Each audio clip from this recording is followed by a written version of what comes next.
আমেরিকার নতুন নির্বাচিত প্রেসিডেন্ট এসেই ঘোষণা দিয়েছে Only two genders, male and female. মানুষের মাঝে কেবল দুই ধরনের লিঙ্গ, তৃতীয় লিঙ্গ বলতে কিছু নেই। বিষয়টিকে আপনি কিভাবে দেখছেন?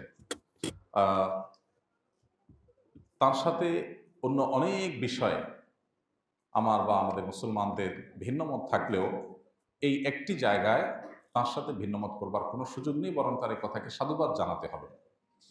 বিশেষ করে এখানে তৃতীয় লিঙ্গ বলতে আমাদের দেশে যারা হিজড়া আছেন, যারা শারীরিক প্রতিবন্ধী বা লিঙ্গ প্রতিবন্ধী যাদেরকে বলা হয়, এই টাইপের মানুষ যারা আছেন তাদেরকে তিনি মিন করেননি।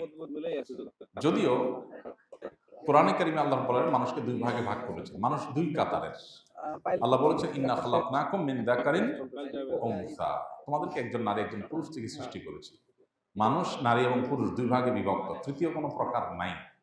এখন যাদেরকে আমরা হিজড়া বলছি তারাও শারীরিক অবকাঠামো এবং তাদের জিনগত উভয় দিক থেকে তারা হয় পুরুষত্বের দিকটা তাদের মধ্যে প্রবল, আর না হয় নারীত্বের দিকটা প্রবল।